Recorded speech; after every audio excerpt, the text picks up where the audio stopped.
Nature is wasteful, extravagant, lavish, and you're broke. Look around.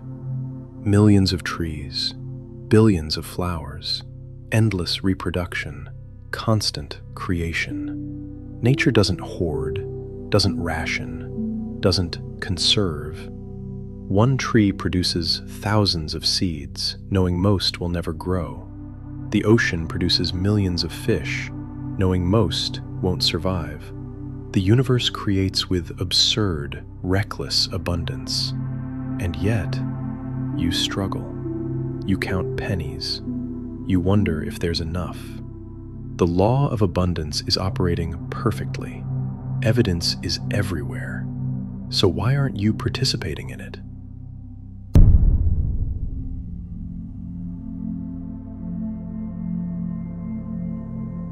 Charles Haanel identified the answer in 1912. You haven't realized that all substance is universal, and that mind is the active principle connecting you to what you desire. You're standing in an ocean of abundance, dying of thirst, not because the water isn't there, because you haven't learned how to drink. There's a barrier, hermetically sealed, between the mineral world and the living world, between dead matter and life. No chemistry can cross it. No electricity, no evolution, no force known to science. A piece of rock will never spontaneously become a plant. Dead atoms remain dead forever. Unless something living reaches down and touches them. A seed drops into mineral soil, and suddenly, dead matter begins to live. 1,000 invisible fingers start weaving. Minerals that were inert for millennia become part of something growing, reaching, becoming. The barrier didn't disappear. It was bridged by life touching death and transforming it. There's another barrier just like this, between the natural world and the spiritual world. And most people spend their entire lives on the wrong side of it. Thought is the connecting link between the infinite and the finite, between the universal and the individual. Just as a seed reaches down into the mineral world and brings dead matter to life, thought reaches down from the universal mind into your individual mind and brings the invisible into visible form. This is how creation works. Not evolution, creation.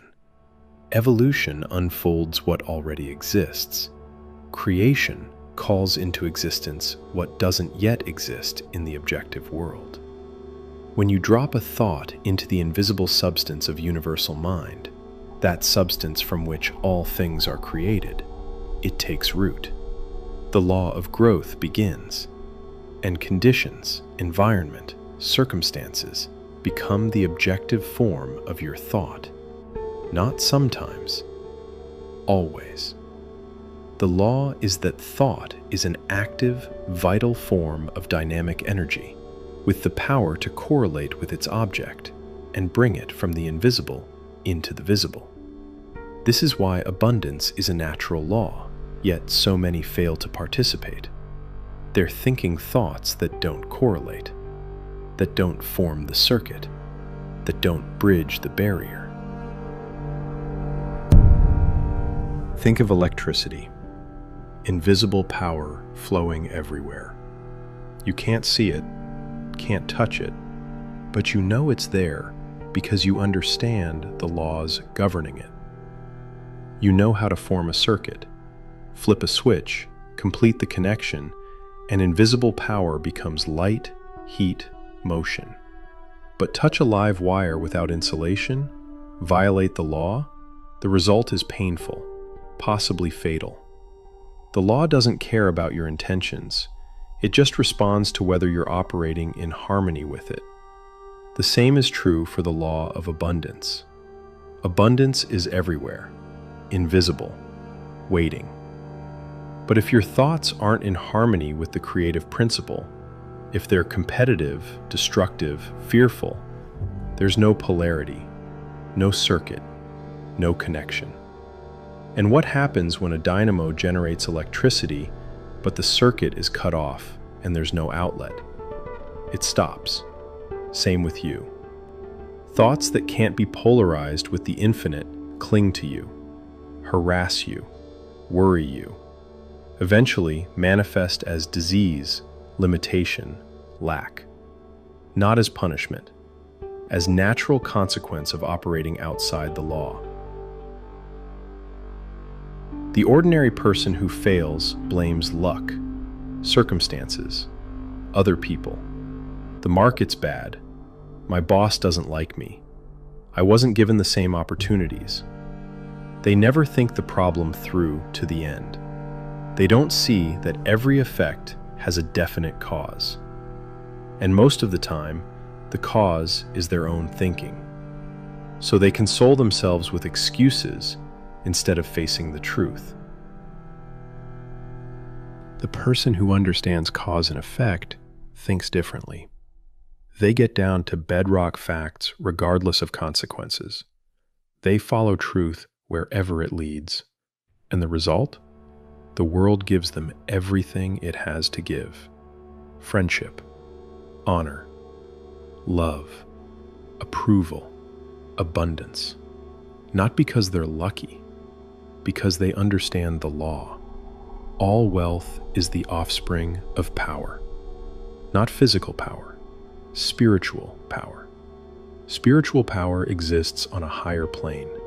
It enabled humans to discover laws by which forces of nature could be harnessed, to annihilate time and space, to overcome gravitation. This power operates through spiritual contact, through thought aligned with the infinite. When your thought is in harmony with the creative principle of nature, it forms a circuit. It doesn't return void. When your thought is in harmony, you're in tune with infinite mind. An infinite mind can be depended upon to find the ways and means for bringing about any necessary manifestation. You don't have to figure out how. That's not your job. Your job is to create the ideal. Make it perfect. Hold it clearly. The universal mind handles the how. Just like the seed doesn't need to know how to build a lily. It just needs to be planted in the right conditions, and the law of growth does the rest. You create the ideal. The law brings it into form. But the ideal must be constructive, harmonious, in tune with the creative principle. Destructive thought, competitive thought, fearful thought, these can't form a circuit with the infinite. And without the circuit, you're isolated, cut off from the very source you're trying to access.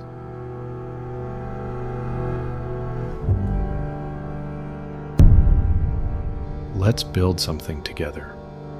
In your mind, find a blank space, a wall, a surface, anything. Mentally draw a black horizontal line, about 6 inches long. See it clearly, as if it were painted there. Now draw 2 vertical lines, one at each end of the horizontal line, connecting. Now draw another horizontal line at the top, connecting the 2 vertical lines. You have a square. See it. Black, clear, defined. Now draw a circle inside the square, fitting perfectly within it. Place a point in the center of the circle. Now, draw that point toward you, about 10 inches. You have a cone on a square base, all in black. Now change it to white. See the whole image shift to white. Now red. Watch it transform. Now yellow. Feel the color change. If you can do this, see these shapes, shift these colors with clarity, you're learning to concentrate, to hold an image steady in mind, to work with the invisible substance from which all things emerge. This is the practice, not fantasy, not daydreaming, mental construction. The same process that brings any object, any purpose, any desire from invisible to visible. The vision always precedes the realization. Abundance is a law, operating everywhere, constantly. Nature doesn't ration, doesn't hold back, doesn't play favorites.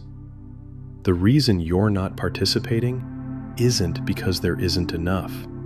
It's because your thoughts aren't forming the circuit.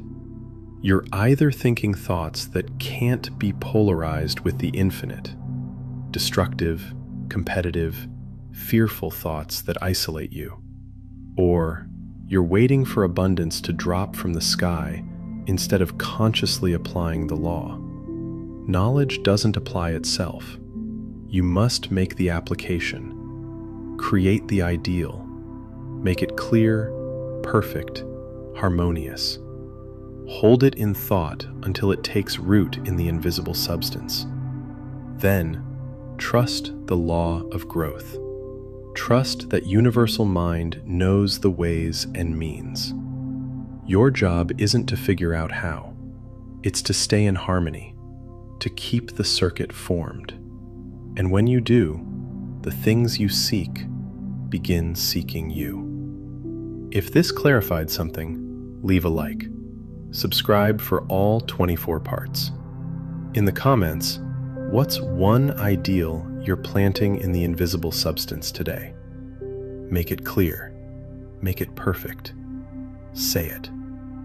Share this with someone still blaming circumstances instead of examining their thinking. The law is operating. The question is whether you're operating in harmony with it. I'll see you in part 11. Until then, form the circuit.